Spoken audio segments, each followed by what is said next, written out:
So what a great start, beginning of the year with so many memory verses, songs. God bless you all. और कितने अद्भुत रीति से इस नए वर्ष की शुरुआत हुई है परमेश्वर की स्तुति और भजन गीत के द्वारा और कई सारे स्मरण करने वाले वचनों के द्वारा जो बच्चों ने कहे। So the beginning of the year is a time we wish others and others wish us. और यह जो साल नए नए वर्ष के साल की शुरुआत है तो इसमें हम आपस में एक दूसरे को नए वर्ष की शुभकामनाएं देते हैं। So we wish Happy New Year. We wish prosperity. Someone in the office had wished me that everything I wish should come true. That was one of the wishes I got. तो मैं भी आप सभी को नए वर्ष की शुभकामनाएं देता हूं और मेरे एक ऑफिस में काम करने वाले व्यक्ति ने भी मुझे नए वर्ष की ऐसी शुभकामना दी कि मेरी सारी इच्छाएं या मेरी आशाएं कामनाएं पूरी हो जाए। So I had a director sometime back in my office who came out of his office on the 1st of the year, 1st of January, and wished everyone in the site. और मेरे दफ्तर में कुछ समय पहले एक मुझ पर डायरेक्टर थे, अधिकारी थे जो सबसे पहले नए वर्ष के दिन में बाहर निकलकर उन्होंने सभी को शुभकामनाएं दी नए वर्ष की। But one important question is, does any of these wishes or blessings stick to us? Does it come true in our life? लेकिन हमारे लिए प्रश्न यह उठता है कि ये सारी शुभकामनाएं जो हम लोगों से पाते हैं या लोग हमें देते हैं, क्या यह सारी शुभकामनाएं हमारे जीवन में सच होती हैं, पूरी होती हैं? See, one of these wishes which people wished me, I just said, is in Bible. That is in Psalm 1:3. और एक शुभकामना ऐसी है जो भजन संहिता 13 में हम पाते हैं जो एक व्यक्ति ने मुझे दिया था। That person is like a tree planted by streams of water, which yields its fruit in season, and whose leaf does not wither, and whatever he does prospers. भजन संहिता अध्याय 1 वचन 3 में कि वह उस वृक्ष के समान है जो बहती नालियों के किनारे लगाया गया है, अपनी ऋतु में फलता है और जिसके पत्ते कभी मुरझाते नहीं, इसलिए जो कुछ वह पुरुष करे वह सफल होता है। But the question is, for all these blessings or wishes to happen, there are conditions apply, terms and conditions apply. हमारे लिए मुख्य बात यह है कि जितनी भी शुभकामनाएं या फिर नए वर्ष की जो हमें कामनाएं या शुभकामनाएं मिलती हैं, उनके पूरी होने के पीछे एक शर्त लागू होती है। So when you read the previous verses, if you start from Psalm 1 verse 1, you will know the condition. Blessed is the one who walks not in steps with the wicked, or stand in the way of the sinners, or take seat in the company of the mockers. लेकिन यदि आप उसके ऊपर के पिछले वचनों को पढ़े, भजन संहिता अध्याय 1 वचन 1 से, तो वहां हम शर्तों को देखते हैं कि क्या ही धन्य है वह पुरुष जो दुष्टों की युक्ति पर नहीं चलता और न पापियों के मार्ग में खड़ा होता और न ठट्टा करने वालों की मंडली में बैठता है। It says that if you don't walk with the sinners, you are blessed. Nobody has to tell you or wish you. और यहाँ पर वचन कहता है कि यदि आप दुष्टों की युक्तियों पर नहीं चलते हैं तो आप धन्य हैं, आप आशीषित हैं, कोई आपको शुभकामना देने की आवश्यकता नहीं। So the next, when you say, when we talk about a stand in the way of the sinners, it comes to me the trains in Mumbai trains. और जब हम कहते हैं उसका दूसरा भाग वचन का कि न पापियों के मार्ग में खड़ा होता है, तो मुझे हमारे इस मुंबई शहर के लोकल ट्रेन की याद आती है। If you stand in the way of the people who are coming out, you will also come out. Or the other way, if you stand in the way of the people who are going to the train, whatever you want, you will also go inside. और वहां पर हम देखते हैं कि हम यदि उस कतार में, उस पंक्ति में खड़े हैं कि जो भीड़ ट्रेन से उतरने वाली है, तो आपको वह भीड़ बहाव के साथ में ट्रेन से नीचे उतार देगी। लेकिन यदि आप दूसरी पंक्ति में खड़े हैं जो कि ट्रेन के अंदर चढ़ने वाले हैं, तो केवल खड़े रहने से आप धकेल कर ट्रेन के अंदर पहुंचाए जाएंगे। So that's why Bible says, don't stand in the way of the sinners, because you will be carried away by them, and no, whatever the people wish for you will not come true in our lives.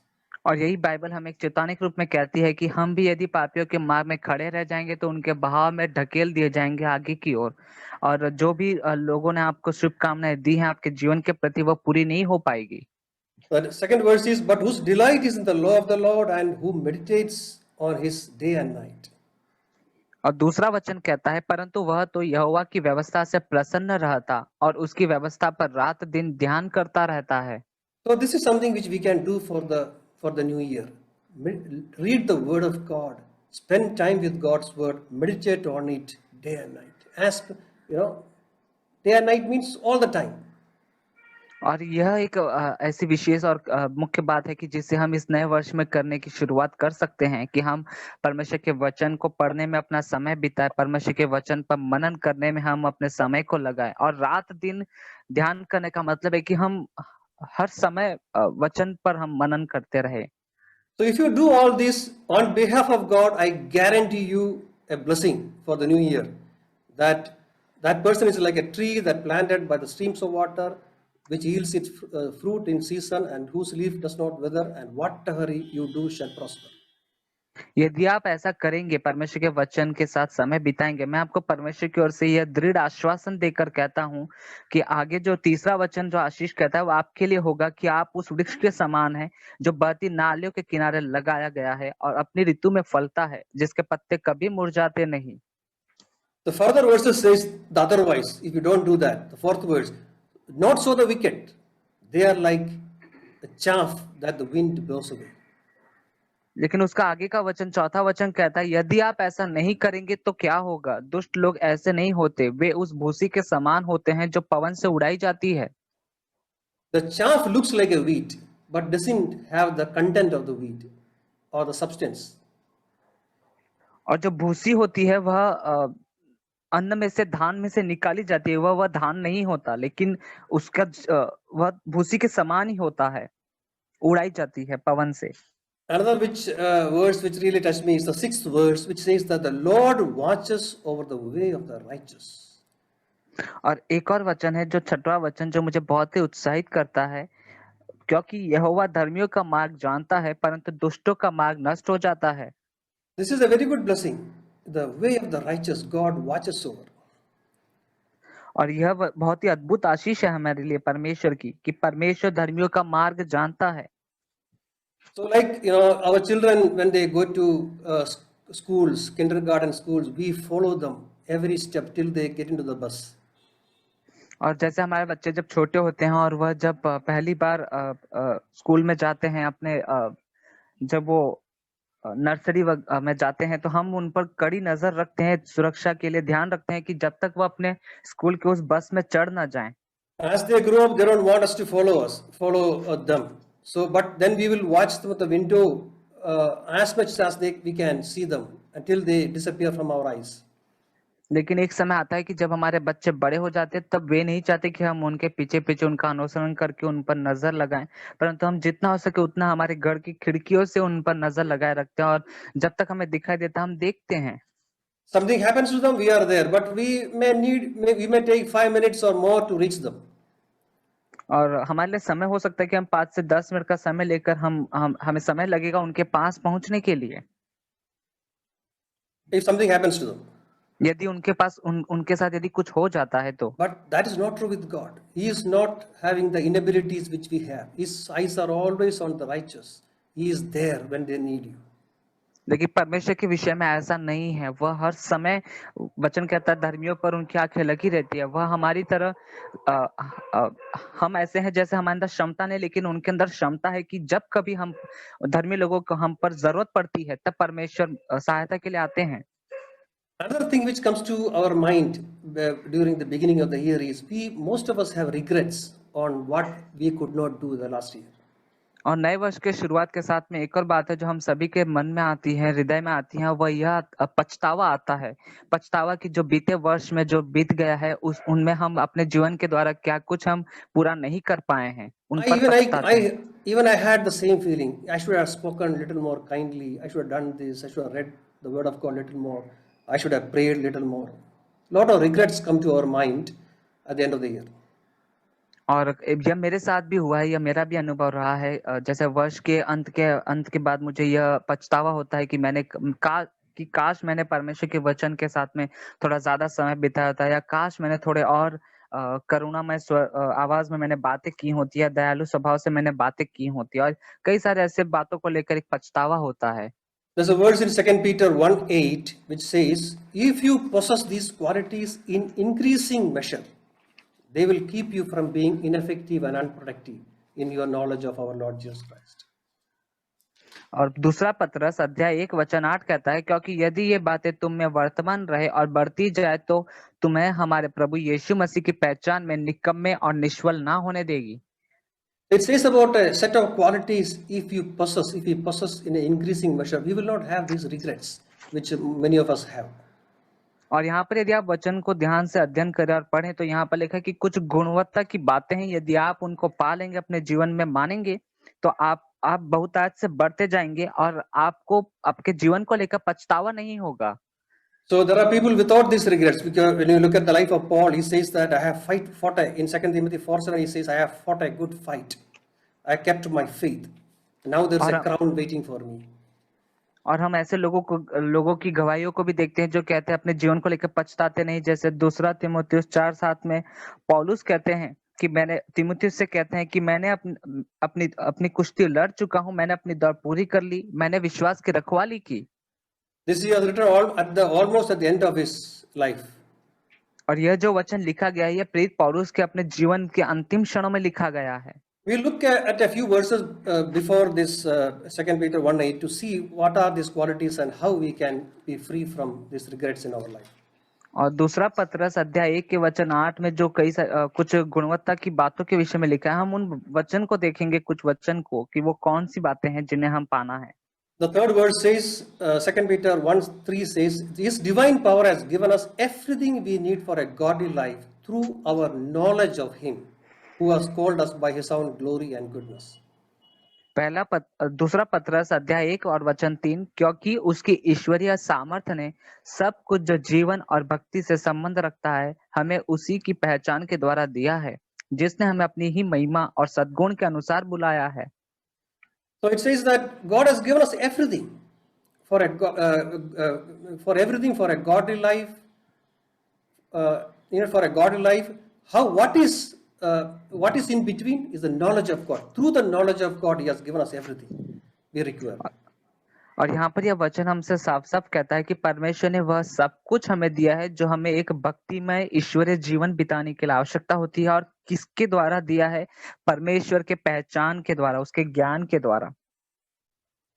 If I know God, that means if I know God, everything required for life and godliness is acceptable to me.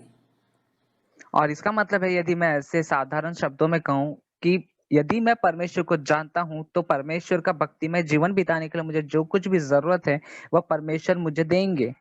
That's one quality we should have in an increasing measure. We should grow in the knowledge of God every day. As the days progress in this year, let us grow in the knowledge of God. और यह एक ऐसा गुण है जिसमें हम बहुतायत से हर रोज दिन प्रतिदिन बढ़ते जाएं, बढ़ती की ओर चलते जाएं, कि हर रोज हम परमेश्वर को अपने जीवन में जाने, परमेश्वर का हम ज्ञान पाएं। Jesus prays that we may know the Father. और यीशु मसीह ने ऐसी प्रार्थना की है कि हम पिता को जाने। When Paul writes to Philippians, he mentions his longing to know God more and the power of resurrection. और फिलिपियों को पत्र लिखने के दौरान प्रेरित पौलुस अपने मन की उस दृढ़ लालसा को व्यक्त करके कहते हैं कि परमेश्वर को मैं और अधिक जानना चाहता हूं और उसके मृत्युंजय की सामर्थ को मैं जानना चाहता हूं।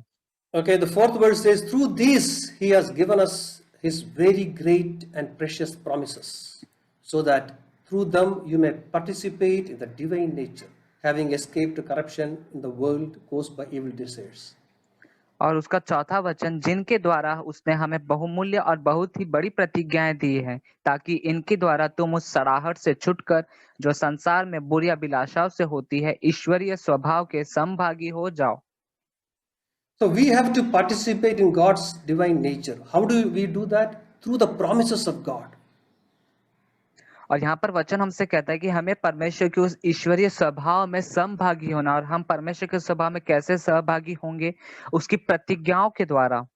So this verse says that we are moving from the corruption of the world caused by our evil desires to the divine nature of God. But in between there are steps which are called the promises of God. और हमारे शरीर के अंदर की जो लालसाएं होती है, जिनके द्वारा हम भ्रष्ट संसार में खींचे चले जाते हैं, हम वहां से निकल कर परमेश्वर की ओर, परमेश्वर के स्वभाव में सहभागी होते हैं। लेकिन उसके बीच में कुछ चरण होते हैं, कदम हमें उठाने होते हैं, वे सीढ़ियां परमेश्वर की प्रतिज्ञाएं हैं। So it doesn't say that we will become like God. There are some cult, the people who teach that we will become like God. It doesn't say that we will become like God, but we will partake of His nature. और कुछ ऐसे समूह और कुछ ऐसे मसीही झूठे प्रचारक है जो कहते हैं कि हम परमेश्वर के समान बन जाएंगे, परंतु यह वचन ऐसे नहीं कहता। वचन कहता है कि हम परमेश्वर के उस स्वभाव को पाएंगे। His nature, His divine nature is His love, His mercy, His graciousness, His holiness, His faithfulness, and so on. So we will be having an opportunity to partake of this nature of God. और यहाँ पर लिखा है कि परमेश्वर का ईश्वरीय स्वभाव, उसका मतलब है कि हमारे अंदर परमेश्वर में जो प्रेम है वैसा प्रेम, परमेश्वर का वह आनंद, परमेश्वर की वह शांति और वह करुणा और वह दया, वह धीरज, हमारे अंदर वह भाईचारा की प्रीति आएगा। So how do we reach that? The steps are the promises of God. We have to believe in the promises of God and hold on to it. That is how we move from the corruption to the divine nature of God. तो हम कैसे परमेश्वर के उस ईश्वरीय स्वभाव को पाएंगे? उसके बीच में जो कदम हमें उठाने, जो सीढ़ियां हैं चढ़ने की, वह परमेश्वर की प्रतिज्ञा, यदि हम उनको दृढ़ता से थाम कर रखेंगे तो हम भ्रष्टता से परमेश्वर के उस स्वभाव की ओर बढ़ते जाएंगे, उसमें सहभागी होंगे। The memory verse which we had is one of the promises, Romans 6:14, the sin shall not have dominion over you. Why? Because the condition is you are not under law but under grace. और जैसा कि इस नए वर्ष का जो स्मरण करने वाला जो वचन था वह यही था, रोमियो अध्याय 6 वचन 14, कि तुम पर पाप की प्रभुता न होगी, क्योंकि शर्त वहां लागू होती है कि तुम व्यवस्था के नहीं परंतु अनुग्रह के अधीन हो। We have to believe in this promise. Another promise is in 1 Corinthians 10:13 says that God will never tempt us beyond our ability. और एक और परमेश्वर की वह प्रतिज्ञा जिसे हम देखते हैं 1 कुरिन्थियों अध्याय 10 और वचन 13 में, God will not tempt us beyond our ability. और यहाँ पर वह वचन कहता है कि परमेश्वर हमारी सहन की क्षमता से बाहर हमें परीक्षा में नहीं पड़ने देंगे। But with all temptations there is a way out. लेकिन हर एक वह परीक्षा प्रलोभन में से वह हमें बाहर निकालने के लिए एक मार्ग देंगे। Sometimes we don't feel like believing these promises. We don't think that we can believe this promise, or we don't believe that this is trustworthy. और कई बार हमारा बर्ताव इस वचन को लेकर ऐसा होता है कि हम इस वचन पर विश्वास नहीं करते और हमें ऐसा लगता है कि यह वचन इतना महत्वपूर्ण और विशेष नहीं है कि इस पर विश्वास किया जा सके। But should never forget that our movement from corruption to the divine nature depends on believing this promise and holding on to these promises. लेकिन आप इस महत्वपूर्ण बात को कभी ना भूलने पाए कि इस भ्रष्ट संसार और लालसा वाले शरीर से परमेश्वर के उस स्वभाव की ओर बढ़ने की जो सीढ़ियां हैं, उसमें यही है कि आप परमेश्वर की इन सारी प्रतिज्ञाओं को दृढ़ता से थामे रहें। In the United States, there is a place called Grand Canyon.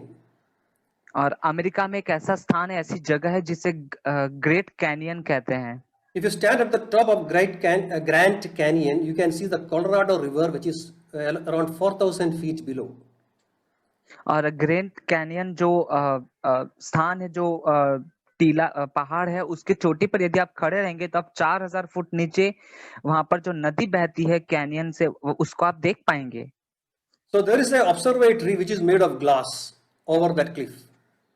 और वहां पर उस पहाड़ पर वहां पर कांच की दीवारें, बाउंड्री लगी हुई है। Now this glass platform is protruding out of the cliff around 70 feet into the canyon, into that canyon. From there we can see the river 4,000 feet below. और वहां पर लगभग 70 फीट की लंबाई पर, पहाड़ की चोटी से लंबाई पर कांच की जमीन जैसा बनाया हुआ है, जिस पर आप जाकर आगे आकर खड़े होकर देखेंगे तो उस दरार के अंदर, कैनियन के अंदर आपको वह नदी दिखाई देती है। This platform is made of glass, so when you walk into that, you will feel that you are stepping into air, and you will be very afraid because there is 4,000 feet below your feet. You can see 4,000 feet below your feet. और आप वहां पर देखेंगे कि वह जो जिस पर आप चल रहे हैं, चलकर जा रहे जमीन के समान, वह कांच का पूरा बना हुआ है और आर पार दिखता है, पारदर्शी है, और आप डर जाएंगे उतनी ऊंचाई से अपने आप को चलता हुआ देखकर कि मेरे नीचे 4000 फुट पर वह नदी बह रही है और मैं जैसे कुछ है ही नहीं और आसमान में हवा में चल रहा हूँ। There are very people who are to be pulled out. So they are so afraid that they have to be pulled out of this platform. और कई सारे लोग इतना डर चुके थे और वो आगे नहीं बढ़ पा रहे थे, तो उन्हें खींचकर पीछे लाया गया क्योंकि वो इतना डर चुके थे। But the fact is that glass can take your weight. You can rely on it, you can stand on it. लेकिन वास्तविक सत्य की बात यह है कि वह जो कांच बना हुआ है जिस पर लोगों को चलने के लिए रखा है, वह सक्षम है आपके वजन को झेलने और उठाने के लिए। आप उस पर भरोसा कर सकते हैं। The promises of God are like that. It cannot be seen. It may not look trustworthy, but it can take your weight. We can trust it. और परमेश्वर का वचन, परमेश्वर की प्रतिज्ञाएं भी हमारे उस कांच के समान हो सकती हैं जो हमें दिखाई नहीं देती और हमें लगता है कि यह भरोसे के लायक काबिल तो नहीं लगता, परंतु आप उस पर आंख बंद करके विश्वास कर सकते हैं और वह आपके वजन को सह लेगा। So the fifth verse says, for this very reason, make every effort to add to your faith goodness, to goodness knowledge. और उसका 5वां वचन हम पढ़ते हैं, इसी कारण तुम सब प्रकार का यत्न करके अपने विश्वास पर सद्गुण और सद्गुण पर समझ। Okay, it says that for this reason, because we can trust these promises, make every effort to add to your faith the following good qualities. और यहाँ पर लिखा है, इस कारण कि आप परमेश्वर की प्रतिज्ञाओं को थाम कर विश्वास करके रख सकते हैं, तो आप प्रयत्न करें, यत्न करें कि आप विश्वास पर सद्गुण और सद्गुण पर समझ प्रकट हो। Today's world, we don't want to take effort. आज के समय में, आज के संसार में हम यत्न करना नहीं चाहते। Earlier days, when you want to go to first floor, there was steps, but today there are no steps. There will be an elevator. You have to just stand on the elevator. It will just take you to the next floor. अब पिछले समय में हम देखते हैं कि यदि आपको पहले मंजिल से दूसरी मंजिल पर जाना होता है, तो आपको यत्न करना होता है सीढ़ियां चढ़ने के लिए, लेकिन आज वैसा नहीं है। आप केवल लिफ्ट में खड़े हो जाए और वह आपको ऊपर नीचे कर देगा। If you want a coffee or a tea, just have to go to a machine, press the button, you will get delicious coffee within seconds. और यदि आपको कॉफी पीने का मन है तो आप मशीन के पास जाए, एक बटन को दबा दो और आपको स्वादिष्ट कॉफी मिल जाएगी। So today's science and technology has made us free from effort so that we don't have to take effort at all. आज का जो विज्ञान और जो तकनीक है उसने हमें, हमारे जीवन को ऐसा कर दिया है कि हमें यत्न करना ही ना पड़े, सब कुछ हमारे लिए आसान हो जाए। Our children are growing up in a world where they are leading a life without zero effort, less effort as the days progress. और हमारे बच्चे ऐसे वातावरण में जीवन जी रहे और बढ़ रहे हैं जहां पर उनके जीवन में उन्हें हर रोज दिन प्रतिदिन कम कम कम यत्न करना पड़ता है। So in the midst of all this, the Bible is telling us, make every effort to add to your faith goodness, to goodness knowledge, to knowledge self-control, to self-control perseverance, and to perseverance godliness, and to godliness mutual affection, and to affection love. लेकिन परमेश्वर का वचन हमें उत्साहित करके यह बात कहता है कि हम हर एक वो यत्न करें कि हमारे विश्वास के साथ हम सद्गुण को जोड़ पाएं, और उस सद्गुण पर हम समझ को जोड़े, और समझ पर हम संयम को, और संयम पर हम धीरज, और धीरज पर हम भक्ति, और भक्ति पर भाईचारे के प्रति, और भाईचारे के प्रति पर प्रेम बढ़ते जाएं। So the faith is the entry level Christianity. That is the basics of Christianity. We have to have faith in God, we have to have faith in His promises, but we should not stop there. We should use our faith to build on further in acquiring the divine nature of Christ. और विश्वास जो है वो हमारे मसीह जीवन का पहला चरण है या पहला भाग है, लेकिन और जो विश्वास हमें कहता है करने के लिए कि परमेश्वर की प्रतिज्ञाओं को थाम कर दृढ़ता से उस पर विश्वास करके बने रहना, लेकिन हमें वहीं पर नहीं रुकना, हमें आगे बढ़ना है, उस विश्वास को काम में लाना है और उसमें आगे और जोड़ते जाना है कि हम सद्गुण को उसमें जोड़े और आगे की ओर बनाते जाएं। It says further that 8th verse we read already, if you do this, for the faith you keep on adding these virtues, divine nature into your life, and if you possess these qualities in increasing measure, they will keep you from being ineffective, unproductive in your knowledge of our Lord Jesus Christ. लेकिन 8वां वचन जिसे हमने पहले भी पढ़ा है, और वो वचन ऐसे कहता है कि यदि ये सारे बातें और ये गुण और ये सारी बातें जो हमने पढ़ी हैं, यदि आपके जीवन में बनी रहेंगी, तो आप परमेश्वर के ज्ञान में बढ़ते जाएंगे, परमेश्वर के ज्ञान को जानेंगे, और आपका जीवन फिर ऐसा नहीं होगा, निकम्मा और निष्फल होने नहीं देगा, परंतु आप मसीह की पहचान में बढ़ेंगे। Brothers and sisters, we pray that your new year will be a happy and a prosperous new year. भाई और बहनों, हमारी यह प्रार्थना है कि आपके लिए ये जो नया वर्ष है यह पूरी तरह से समृद्धि और संपन्नता को आपके जीवन में लेकर आए। But as we heard, it needs the work of the Holy Spirit and your active cooperation with the Holy Spirit. लेकिन जैसा कि हमने पहले भी कहा है, इस बात को पूरा होने के लिए आपको पवित्र आत्मा की सहायता की जरूरत है। साथ ही साथ पवित्र आत्मा के साथ में आपको सहयोग करना है। As we said, read in Psalms 1, otherwise we can be like chaff. और जैसा कि हमने भजन संहिता 1 में पढ़ा कि हम उस भूसी के समान नहीं तो बन जाएंगे। Today's world, people are happy to have someone come over and put their hand on us and say that you are blessed, or pray for a blessing, so that without effort you will get a blessing. और आज का समय ऐसा हो गया कि हम ऐसा सोचते और चाहते हैं कि कोई व्यक्ति आकर मुझ पर हाथ रखकर मुझसे कहे कि तुम आशीष पाओ परमेश्वर के नाम से, तो हम उसे मान लेते हैं और सोचते हैं कि हाँ उसने कह दिया है तो अब मैं बिना मेरे यत्न किया, बिना मेरे कुछ किए मैं आशीष पाऊंगा। That is not God's way. God, Bible is telling us to put all our effort. Be very serious in reading the Word of God, meditating on it, spending time with the Lord, and working out your salvation. Be diligent and put all your effort. परमेश्वर का वचन लेकिन हमसे ऐसा नहीं कहता। परमेश्वर का वचन हमसे यह कहता है कि हम यत्न करते रहें लगातार, कि हम परमेश्वर के उस विश्वास को पाएं और उसमें हम अन्य बातों को जोड़ते हुए जाएं। The song which we sang is a prayer for this year. I am pressing on the upward way. I am pressing on the upward way. New heights I am gaining every day. और जैसा कि हमने आज गीत गाया था, वह हमारे लिए परमेश्वर की ओर से प्रतिज्ञा है और हमारी वह धारणा है कि मैं हर रोज ऊपर की ओर बढ़ने के लिए यत्न करते जाता हूँ। मैं हर रोज ऊपर की ओर बढ़ने के लिए यत्न करने जाता हूँ कि मैं Still हर praying, एक नई yeah. ऊंचाई को पाऊं। Yeah, still praying as I onward bound. Lord, plant my feet on higher ground. और मेरी यह प्रार्थना है कि मैं उन प्रतिज्ञाओं पर बंधा हुआ रहूं और मेरे पैरों को आप ऊंचे पर स्थिर करें। The chorus is, the Lord lift me up, let me stand by faith on heaven's stable land.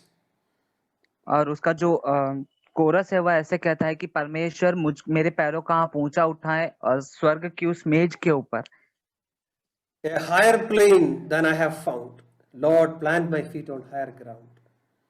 कि वह ऊंचे पर, वह समतल जो भूमि है उस पर मेरे पैरों को आप स्थिर करें।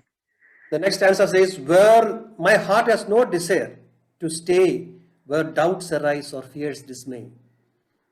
और आगे की पंक्ति ऐसे कहते हैं कि जहां पर संदेह और शक मेरे मन में उत्पन्न होता है, वहां पर मैं नहीं चाहता कि मेरे पैर वहां पर स्थिर खड़े रहने पाए।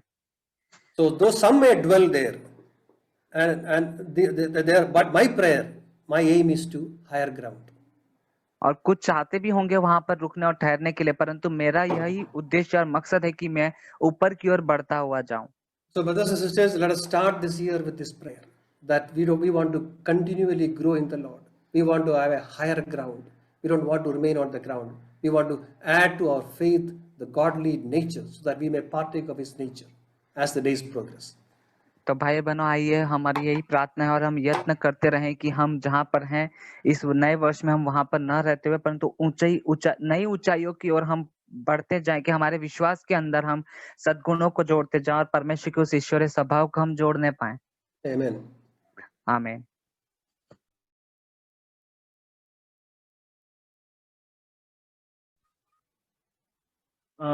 जो कुछ भी वचन हमने आप सुना ब्रदर जॉर्ज से, वो रियली एक ब्लेसिंग था। और जो उन्होंने वचन शेयर किया भजन संहिता 1 में, वहां पर वो वृक्ष के समान है जो बहती नाली के किनारे लगा है और अपने ऋतु में फलता है और जिसके पत्ते कभी नहीं मुरझाते हैं।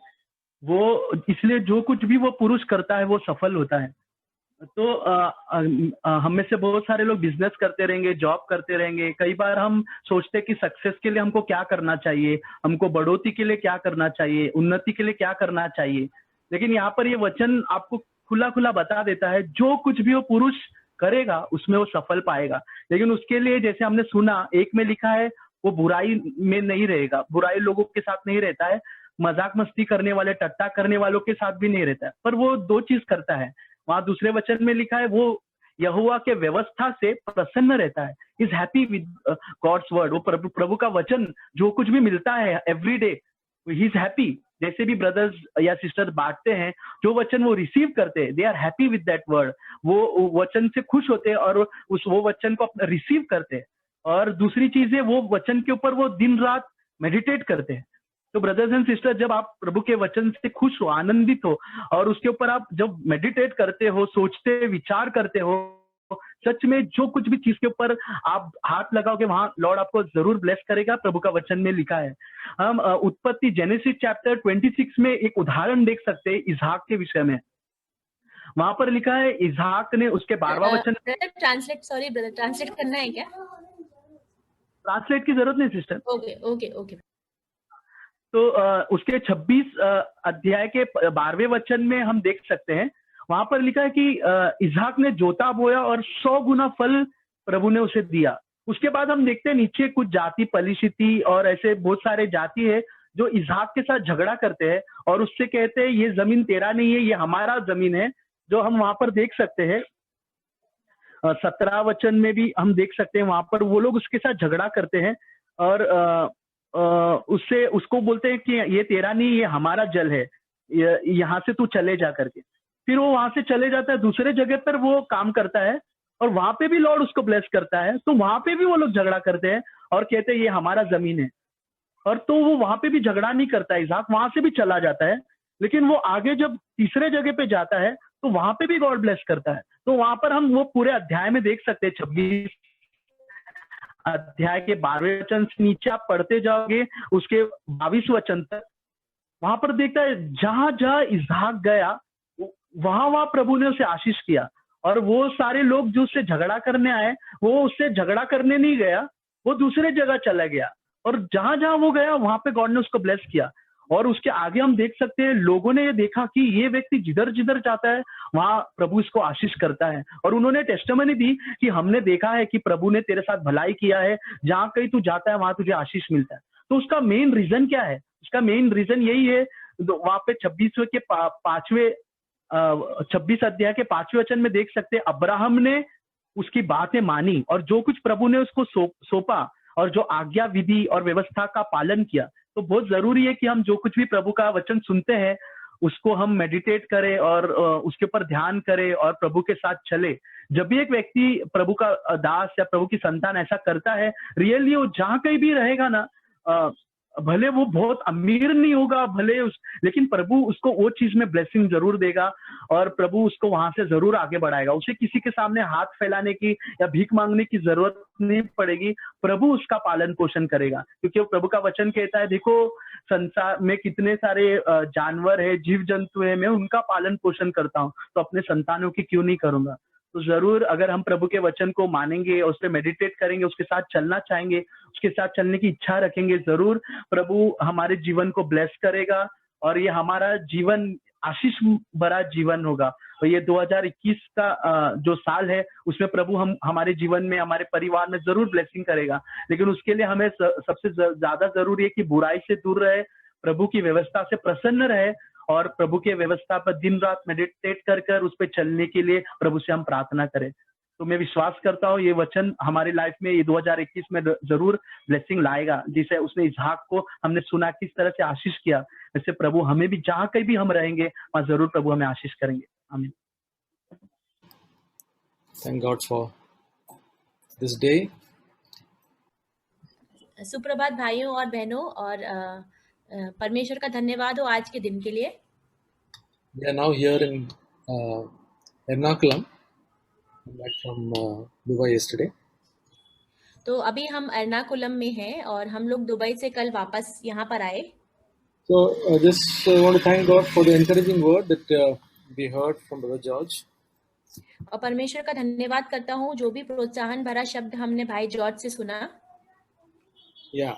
So about that song which says about the song of higher ground, that God has called us to a higher plane all the time. तो एक जो गीत है वह ऐसा कहता है जिसमें परमेश्वर हमें एक ऊंचे स्थान पर हमेशा रखना चाहते हैं, ऊंची जगह पर। That is a wonderful thing about the gospel, that God wants us to, when we are walking with the Lord, it's always a higher ground that He's taking us to. तो जो सुसमाचार है उसके विषय में ये कितनी अद्भुत बात है कि जिस भी जगह पर हम चल रहे होते हैं परमेश्वर हमें उस स्थान से ऊंचे स्थान पर रखना चाहता है। So the word of God says in Proverbs 4, I think 18, it says, the path of the righteous is like the light of dawn that shines brighter and brighter up till the noonday. तो एक वचन है भजन नीति वचन 4:18 में जो कि कहता है कि परंतु धर्मियों की चाल उस चमकती हुई ज्योति के समान है जिसका प्रकाश दोपहर तक अधिक अधिक बढ़ता रहता है। So that is the thing that we have to always look forward as a goal in our life, that our life keeps on becoming brighter and brighter. तो यह हमारा लक्ष्य होना चाहिए जीवन में कि हमारा जो जीवन है वह दिन प्रतिदिन चमकीला होता जाए।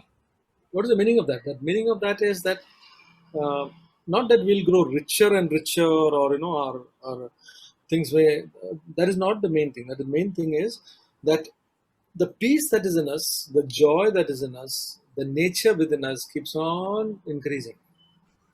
तो इसका मतलब यह नहीं है कि हम लोग दिन प्रतिदिन और अमीर होते जाएंगे, पर इसका मतलब यह है कि जो हमारे अंदर शांति है, जो हमारे अंदर आनंद है, वह दिन प्रतिदिन और बढ़ता जाएगा। God has promised that He will take care of all our needs when we seek His kingdom and His righteousness first. That is His promise. Today we heard about the promises of God. They can be depended upon. परमेश्वर ने हमसे यह वायदा किया है कि वह हमारी सारी जरूरतों का ध्यान रखेगा अगर हम उसके राज्य की खोज में पहले उसकी राज्य को पहले अपने जीवन में देंगे तो। Yeah. So there is a song which says there's a song which we have not sung in our meeting. It's called "The longer I serve Him, the sweeter He grows." तो एक ऐसा गीत है जो हम लोगों ने अभी तक अपनी मीटिंग में नहीं गाया है, पर वह गीत ऐसे बोलता है कि जितना मैं उसकी सेवा करता हूँ उतना वह मुझे और मधुर लगता है। It's written by Bill Gaither, and you can put it on YouTube. "The longer I serve Him, the sweeter He grows" is a wonderful song. तो यह जो गीत है यह एक बिल गेटलर नामक व्यक्ति के द्वारा है। आप YouTube में भी इसको ढूंढ सकते हैं कि जितना मैं उसकी सेवा करता हूँ उतना ही वह मुझे और मधुर लगता है। And there's another song which we sing, "Every day with Jesus is sweeter than the day before."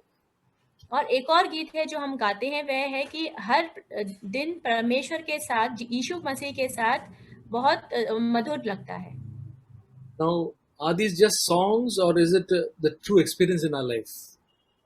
तो क्या यह केवल गीत है या यह हमारे जीवन के सच्चे अनुभव हैं? So, just like the promises of God, just like God says, our light should come brighter and brighter. These words are very true. That Jesus becomes sweeter and sweeter, and the longer I serve Him, the sweeter He grows. It's very true. तो जिस प्रकार से परमेश्वर के जो वायदे हैं वह बिल्कुल सच हैं, उसी प्रकार से यह जो गीत है कि जितना हर दिन मुझे मसीह और ज्यादा मधुर लगता है, या जितना मैं उसको सेवा करता हूँ उतना वह मुझे और मीठा लगता है, यह बिल्कुल सच है। When we look towards this new year 2021, we should all as Christians look forward with a great hope that it is going to be brighter than the year before. Amen. तो हम इस नए साल को देखते हैं 2021 को, तो जैसे हमने अभी सुना कि यह बात उसमें सच होनी चाहिए कि पिछले दिन से जो आज का दिन है वह ज्यादा मीठा होना चाहिए। The more I will know the Lord Jesus, the more the Lord wants to bless us, and He wants to make us a blessing to others. That is called the blessing of Abraham. That will more and more flow into our lives. तो जितना हम परमेश्वर को और जानते हैं उतना ही, जैसे कि अब्राहम की जो आशीष है कि हम दूसरों के लिए आशीष का कारण बने, वह हमारे जीवन में सच होनी चाहिए। There's one word which always is a challenge to me, but if I can find it, Paul says, "When I come to you, I will come with the fullness of the blessing of the Lord." एक और वचन है Bible में जिसमें प्रेरित पौलुस कहता है, brother can you repeat? It says, I'm not able to find the verse right now. If any of our brothers are like a concordance, then you can remind me. The word says, "And when I come to you, I will come with the fullness of the blessing of the Lord." तो वह वचन है जो मुझे अभी वचन नहीं पता, परंतु यह वचन ऐसा कहता है कि जब मैं परमेश्वर के पास आता हूँ। No. When I come to any place, say he's going to Ephesus or Galatia, he says that I will come. He's telling, whenever I go to some place, I will come in the fullness of the blessing of the Lord.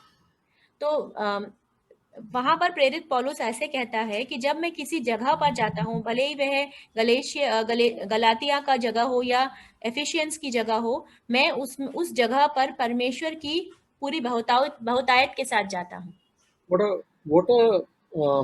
What a life that is. That is, he says that wherever he goes, he will not just come and waste other people's time or be a not a blessing, but he says, I'll come with the fullness of the blessing of the Lord and you'll be blessed. तो जब ये कितनी अच्छी बात है कि ऐसा नहीं कि हम जब लोगों के पास जाएं तो हम उनका समय व्यर्थ करें, परंतु ऐसा रहेगा कि हम उनके पास जाएंगे तो उनको हमसे आशीष मिलेगा. Okay, I've got already the verse, one concordance is there. So, can you read it, Niyati?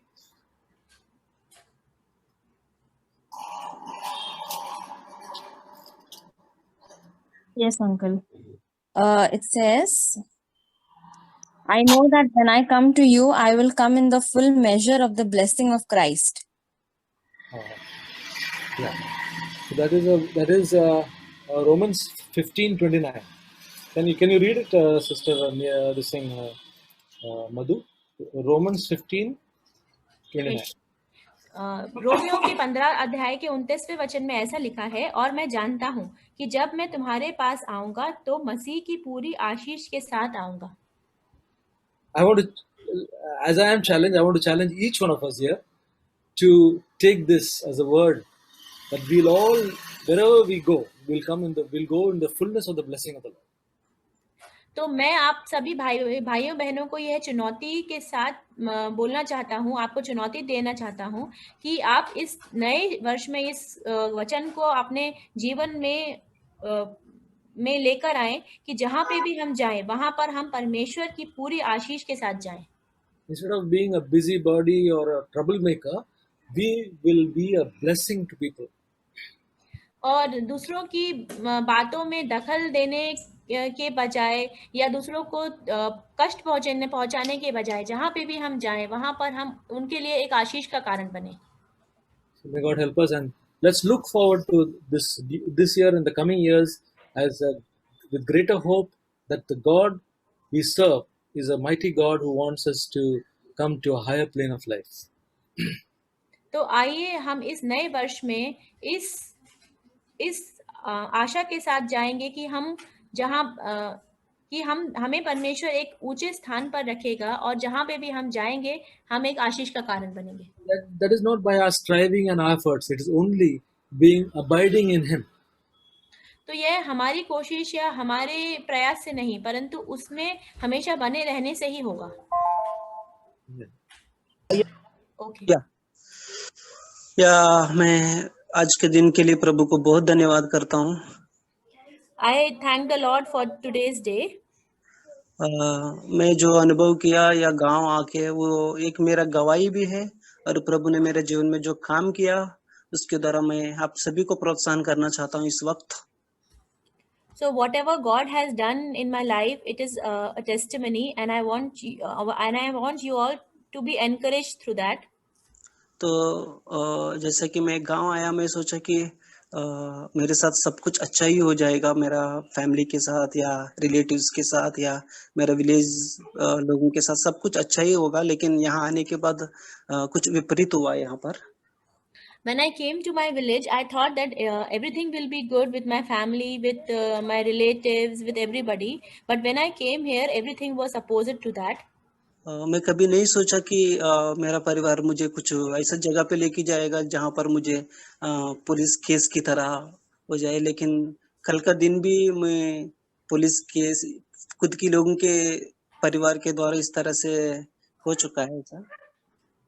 So I had never imagined that my own relatives might do something which will make me to go to a police station. And yesterday also I had to go to the police station. But मैं प्रभु को धन्यवाद करता हूँ कि जिनसे मैंने प्रेम किया है, अगर मैं किसी से अगर बुराई किया है तो मैं उम्मीद रखूंगा कि वो लोग मेरे बारे में कुछ बुराई करेगा, लेकिन जिनसे मैं बहुत प्रेम किया है तो मैं कभी नहीं सोचा कि वो लोग इस तरह से व्यवहार करेगा मेरे साथ। The people whom I have done wrong, I may expect that they may do something wrong to me. But the people whom I've loved so much, I didn't have had ever imagined that they can do such things to me.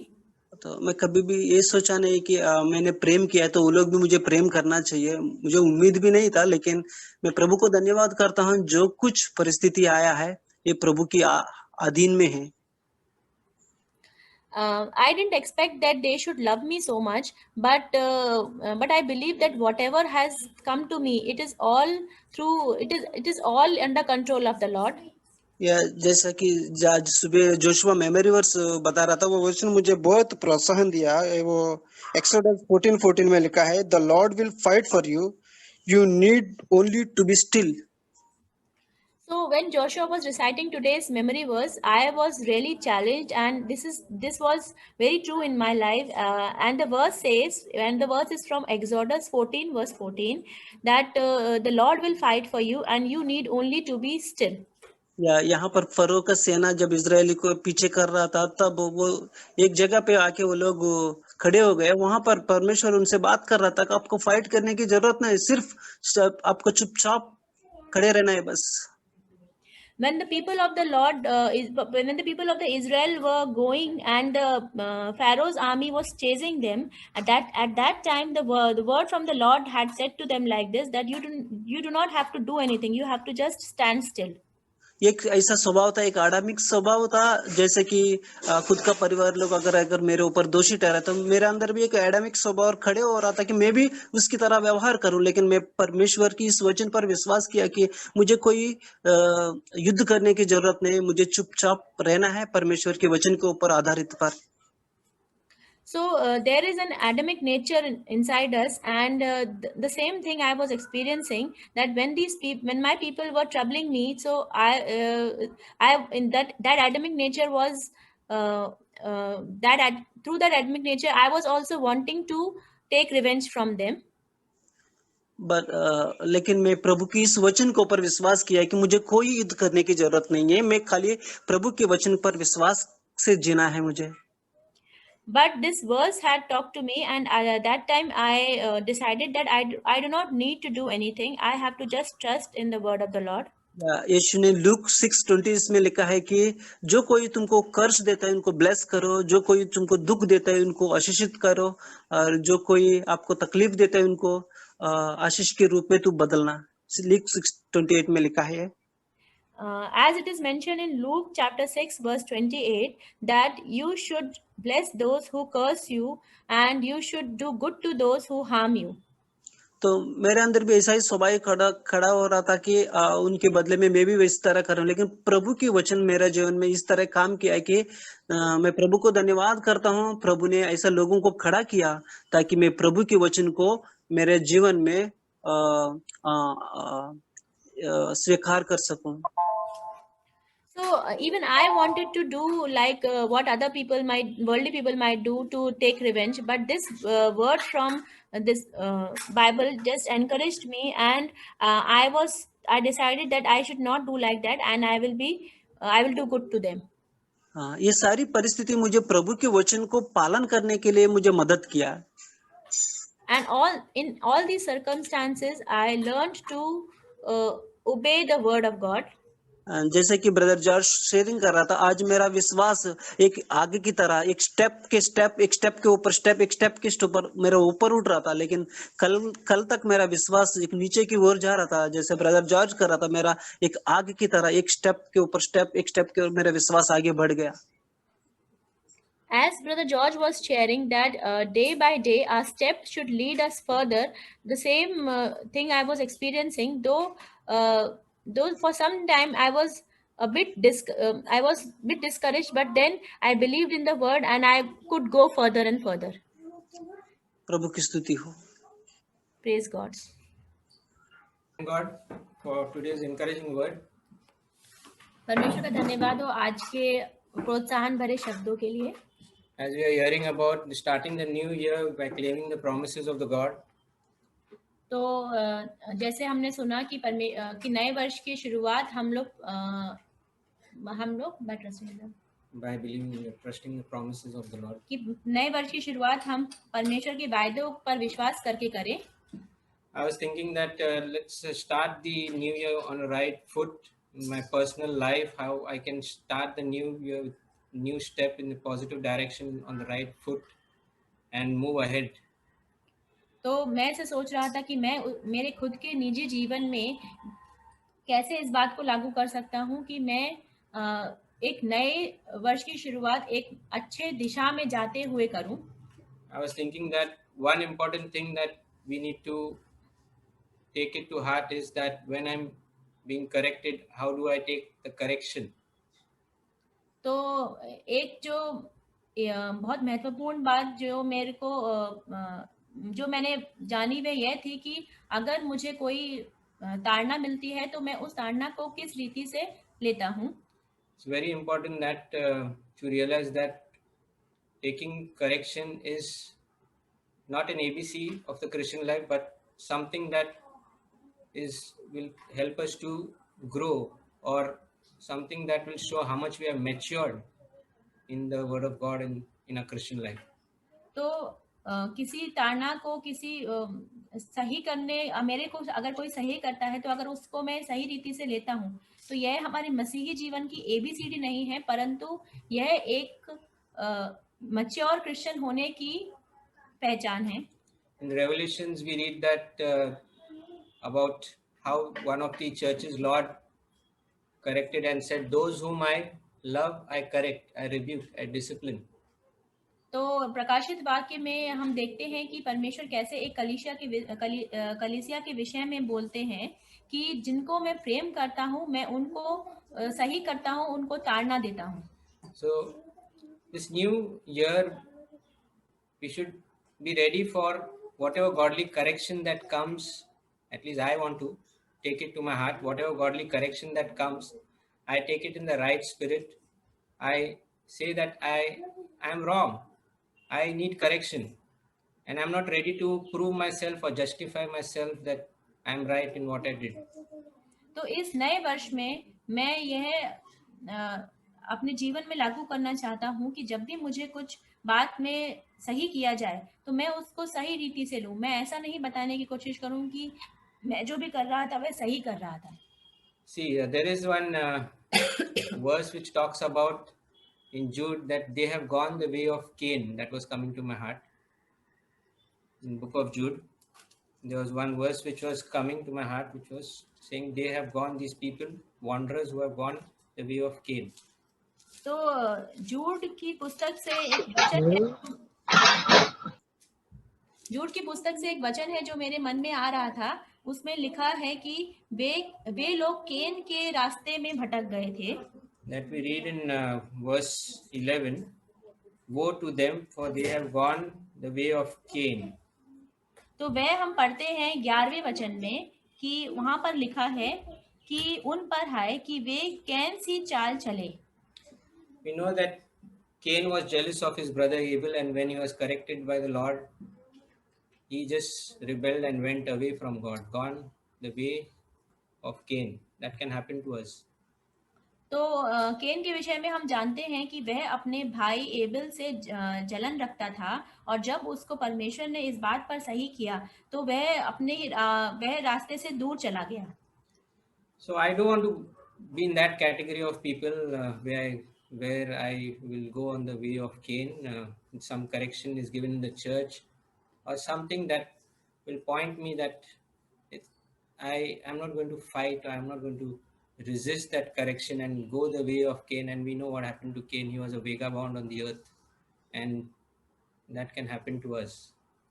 तो मैं केन के रास्ते में जाना नहीं चाहता हूँ और अगर मुझे कलीसिया में कुछ बात पर सही किया जाए तो मैं अपने आप को सही ठहराना नहीं चाहता हूँ और मैं उस बात के लिए लड़ना भी नहीं चाहता हूँ।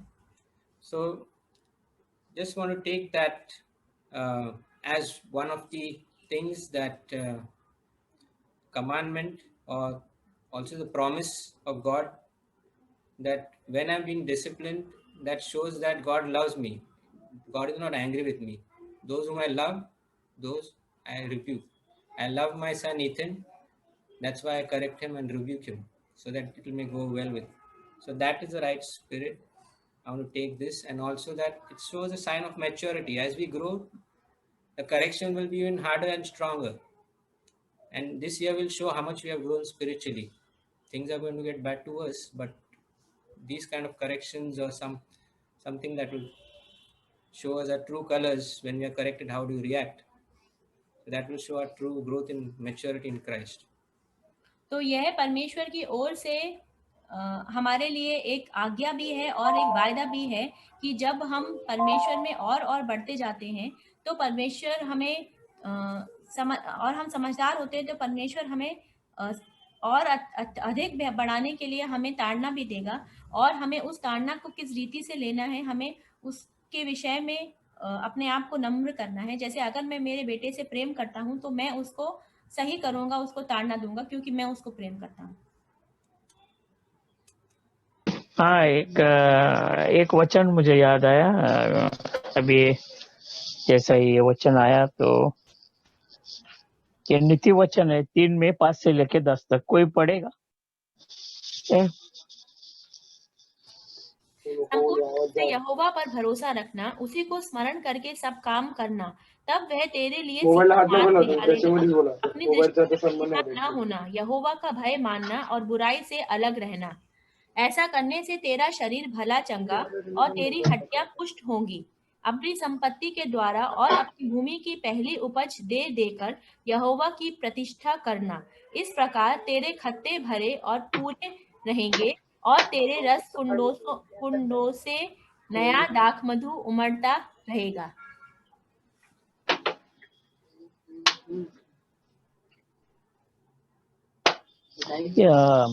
गए समय भी एक जॉर्ज ब्रदर ने शेयर किया था।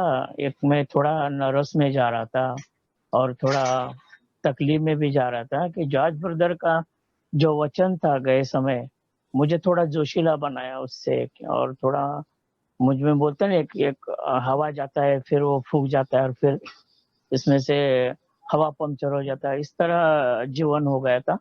लेकिन एक वचन मुझे उस वचन से जैसा फिलिपियो 4 में एक वचन है, चिंता नहीं करना, वचन में बढ़ना। जैसा ये जॉर्ज में गए समय में शेयर किया था, उस समय में फिर ये वचन लिख के वापिस मैं शाम को बैठ गया, फिर थोड़ा और उसमें बढ़ने लगा ये वचन के द्वारा। So last time also Brother George had shared a very good verse, and that time my life was I was a little discouraged and I was going through some tough times, and it was like we blow some air in the tire, and after some time the air goes out of the tire. So it was similarly it was happening in my life. And then when I heard that verse from Philippians chapter 4, brother कौन सा verse है वो पूरा verse? अच्छा, that time brother had shared from Philippians chapter 4 that you should not worry about anything, and all those verses that had given me so much encouragement.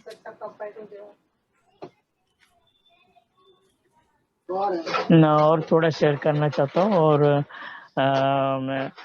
जब 2020 में बहुत ही बड़ा कष्ट में जा रहा था और मैं रोया और 7-15 दिन जिस कंडीशन में हम लोग थे। और उसके बाद मैंने अपने फास्टर को याद किया। So I want to share,